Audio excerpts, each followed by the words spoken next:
There's going to be a lot of change with the Liberty Flames this season. You got a new head coach entering the building. His name, it's going to sound familiar to you college football fans. It's Jamey Chadwell. He is coming over from Coastal Carolina to take over this program after Hugh Freeze left for Auburn. And while there is some good talent coming back to this team, a lot of it leaves through the transfer portal. However, Chadwell is bringing some of his players in as well. There are a lot of transfers coming into this Liberty program that are going to help make a difference for the Flames, who should be one of the best teams in the new look Conference USA. They're a new addition to this conference. Can the Liberty Flames win Conference USA after their first year in a conference coming out of the independent ranks, or are the Flames going to flame up and fall down to earth in 2023? What's up, Tailgaters? My name is Tailgate Nate. Welcome to my channel, previewing, predicting, and analyzing all 133 FBS level college football teams this summer. We are so close to being done. I only got 8 teams left, so make sure you hit the subscribe button, ring the bell, so you can go back and watch your favorite team and hear my thoughts during the season as well. But there are more ways than that you can help me support my channel. You're doing one right now by watching the video. You guys can do more by liking, commenting, sharing, and anything else you may be willing and able to do to help me support my channel. Thank you so much for the growth and support of the channel this summer. Again, prediction season has almost come to a close. We're going to talk about the Liberty Flames now out of Conference USA here in 2023. How do we do things around here? Well, if you don't know by now, we are going through a roster overview and looking at who the team lost, who's coming back, and who's coming in through the transfer portal and recruiting class, as well as taking a look at the 2023 Flame football schedule, and we will give it a game-by-game preview and prediction. So without further ado, let's talk about the Liberty Flames here in 2023. The quarterback battle is going to be epic here for the Liberty Flames this season. Look, Jonathan Bennett, my apologies, and Caden Salter. Those are the two guys that are going to be battling for the quarterback position. And honestly, I really don't have an opinion of them either way. I think both of them are solid quarterbacks. Yes, both of them definitely need to improve in certain areas. But listen to these stat lines. So Jonathan Bennett was the leading passer last year in 224 attempts, had 1,534 yards. My apologies. 12 touchdowns, 9. Oh my goodness, I'm so sorry for my sneezing. Jonathan Bennett, 1,534 yards, 12 touchdowns, 9 interceptions on 58.5% completion percentage, again, through 224 passes, and 149 passes for Caden Salter, 1,086 yards, 8 touchdowns, 5 interceptions on 58.4% completion percentage. Given the amount of reps that these teams play, or that those two guys played, those are pretty similar stat lines there. So honestly, I think either of them would be a very good quarterback for this Liberty Flame team. Really up to Jamey Chadwell and this coaching staff on what they decide. But I don't have an opinion either way. Flame fans, let me know who's winning that battle in the comment section down below. Your running back room is getting a little bit of an overhaul this year, as your top 3 leading rushers in terms of running backs are gone. That's Day Hunter, former Hawaii Rainbow Warrior, 850 yards, 8 touchdowns for him last year. Shedro Lewis is also gone, 529 yards and 8 touchdowns for him last season. And then TJ Green, 232 yards and 2 touchdowns last season. He is gone there as well. So you're going to be relying on a lot of transfers and a freshman as well. Quentin Cooley and James Joyner are a couple transfers that enter this program.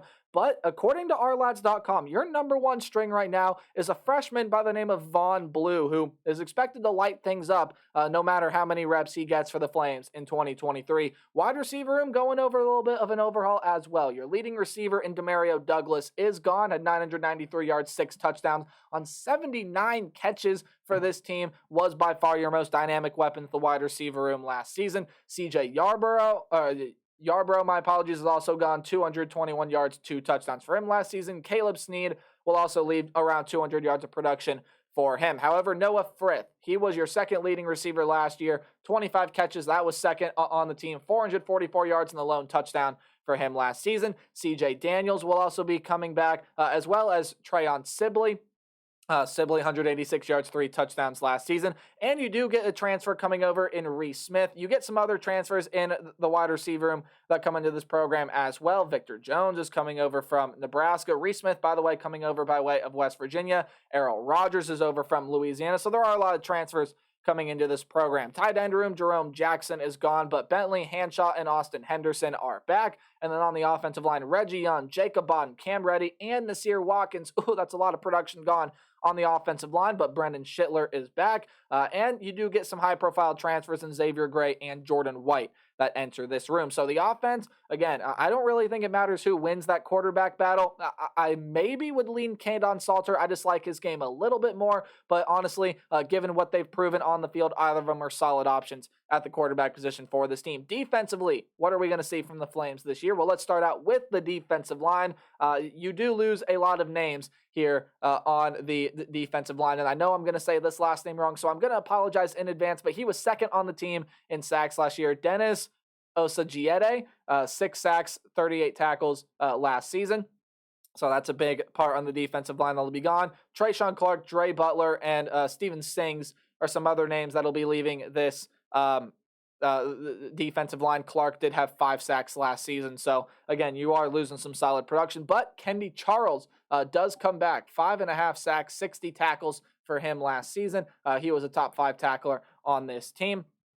Bryce Dixon, Jay Hardy, or some other names that return. And, again, wouldn't you know it, more transfers. Greg Carroll and Brian Whitehead are some names coming in that should play big minutes for the Flames defensive line. As we take a look at the linebacker room, Mike Smith is going to be gone. Led the team in tackles last year with 85 tackles, half a sack, and an interception last season. Ahmad Walker is also gone. He had 4 sacks, an interception, and 63 tackles, another top 5 tackler. And Darrell Johnson, wouldn't you know it, another top 5 tackler. So first, third, and fifth leading tacklers from last year are gone. Johnson also led the team in sacks last season with 9 of them. So again, a lot of production, going to be really hard to replace, but they are going to try with a couple guys. Tyron Dupree, Akil Washington, and Jerome Jolly all had some level of production for this team last season.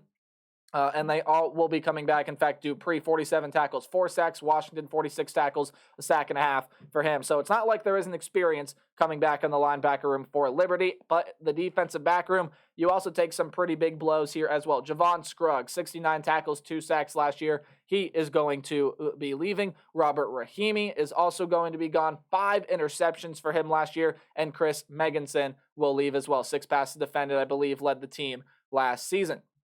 But when you do look at, or tied for the team lead last season, but when you do look at who's coming back, there is some solid talent. Quentin Reese, Kobe Singleton is coming back. Singleton tied for the 6 pass defended and had 2 picks last year. Brylan Green and Jalen Jimerson all come back, as well as Brandon Bishop is a transfer coming into this program. I've said his name before. Your new head coach is Jamey Chadwell, offensive coordinator Willie Korn, and defensive coordinator Skylar McGee. Even with all the talent leaving, there are still a lot of transfers coming into this program that will give a nice boost to this Flames team. As now we look at the schedule for Liberty in 2023. Any game at home will be underlined, while any game on the road will be in italics or that slant to text. Any game you see in green is a game I think the Flames are going to win fairly easily. Any game in yellow is a game that, okay, back and forth, 50-50 upset type game, but the Flames are going to win, and red is a loss. You got a couple MAC opponents in non-conference play. Again, we'll talk about the one in week 3 once we get to the game in week 2, but you start out with a MAC opponent in week 1, and that is the Bowling Green Falcons. This game very well could decide whether or not the Falcons make a bowl game, and I know it is only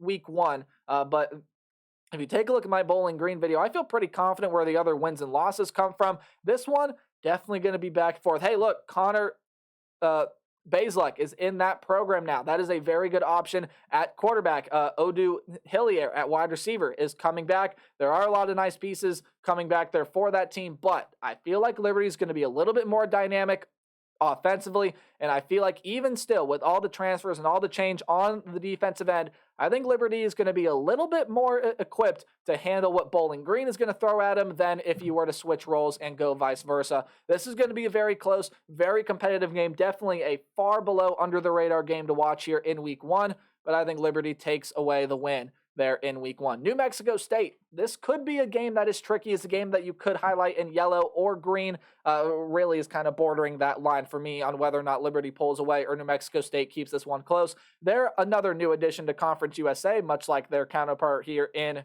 the Liberty Flames. And there are some ballers on that team. There are some guys that play some really good brand of football, but I think Liberty is just going to be a little bit too much there, no matter who happens to play quarterback.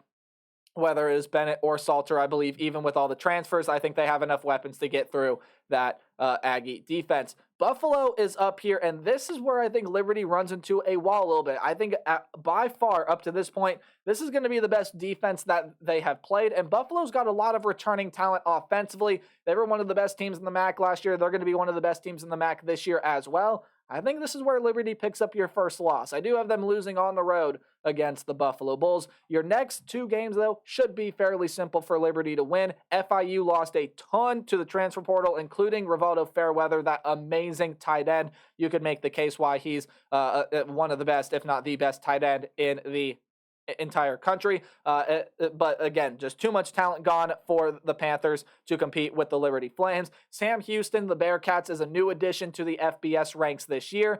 They are coming over from FCS. And again, they did win an FCS title not too long ago. But I think with the talent that is currently on that team, while they are going to win some games, it may take a little bit to adjust to the FBS level. Same to the FBS level, my apologies. Same kind of argument here with Jacksonville State as well. That's a team that could take some time adjusting to the FBS level as well. Now, they have beaten high-profile FBS teams. If you remember, not too long ago, they did pull off a huge upset against the Florida State Seminoles, and it's a team that plays with a lot of grit. The defensive intensity is going to be high, and it's a game that if Liberty drops, don't be surprised, because Jacksonville State has got some really good players on that team. They could pull out this win here. I just don't see it. I think that's going to be a win for the Liberty Flames. I think Jacksonville State maybe has a year to go before they can start pulling out wins like that, although that's what we said about James Madison, right? But watch out for that one. That's a tricky one for the Liberty Flames. Middle Tennessee State is here. They have been one of the mainstays in Conference USA, and Liberty will be playing them this year in Week 8. Again, Conference USA, you play everybody in your conference because it's only a 9-game or it's only a 9-team conference. You play an 8-game conference schedule. Middle Tennessee loses a ton offensively, and I do think that is where they are going to fall short in this game. Now, the defense does return a lot of key pieces, could give this Liberty offense some trouble, but that offense, until I see it really start get moving, which by Week 8, it may, I just see Liberty being able to win that game and beat Middle Tennessee State. Then you got to go on the road here. You are playing the Western Kentucky Hilltoppers, a team that I think is going to be the best team out of the Conference USA ranks this season. And look, there are a ton of reasons why. Yes, there is a lot of production gone on the defensive side for Western Kentucky, but they do have some transfers coming in. And again, maybe it's not going to be as good of a defense as it was last year, but I think it will do its job. It'll be solid enough because the offense that's on the other side of the ball is going to be one of the most dynamic in college football. Austin Reed is back at quarterback. He gets his top target back in the wide receiver room. There is a lot of other talent returning. You got some transfers coming into that program. Western Kentucky is going to light it up offensively again. It starts with Austin Reed. It starts with this passing game. It'll be too dynamic for this Flames secondary to be able to handle. It'll be too dynamic for this Liberty defense to be able to handle in any capacity, and I believe Western Kentucky will walk out with the win there at home. So Liberty picks up their second loss of 2023. You do get 3 straight home games now, though. Louisiana Tech is a home game for this program, and I think you end up picking up a win here. Now, Louisiana Tech is going to be a very competitive team in this conference this season. When you take a look at what Louisiana Tech brought in, Hank Bachmeier is coming in, the old Boise State quarterback that transferred out about a third of the way through the season last year. There's a lot of talent coming back in the wide receiver room, and even one coming in Dakotas Crawford. Some running back transfers. The defense should be solid as well. They're going to be a competitive, hard-to-beat team this year, but I do believe the Flames will pick up the win in that one. A home game against the Old Dominion Monarchs here. Old Dominion's a team that I just see struggling this season. Old Dominion does still have a lot of solid talent on it. There are some pretty key pieces, including the Ali Jennings, that wide receiver that leaves through the transfer portal. So that could lead to some struggles for them. But anyway you slice, I do think Liberty is going to be a little bit too dynamic under Chadwell here for the Monarchs to be able to win that game. UMass is improving. They added a lot of former 3- and 4-star transfers. I should say former 3- and 4-stars coming out of high school. They're going to be much improved, but not improved enough to contend with the Liberty Flames. And then UTEP, while Gavin Hardison comes back, he's going to make some games close. There's a lot of talent around him in the skill positions that leave. The defense left a lot to be desired last year. That needs to improve. Liberty will be too dynamic, too good, and they will beat the Miners and Gavin Hardison. So 10-2 is the record I got for Liberty. 9-3 I could also see as well. Maybe they do drop that game to Jacksonville State. Maybe Bowling Green does get them week 1. Maybe Louisiana Tech. But anyway you slice it, even with all the talent that's gone, There are some really good transfers coming in, and Jamey Chadwell has proven he can do it before.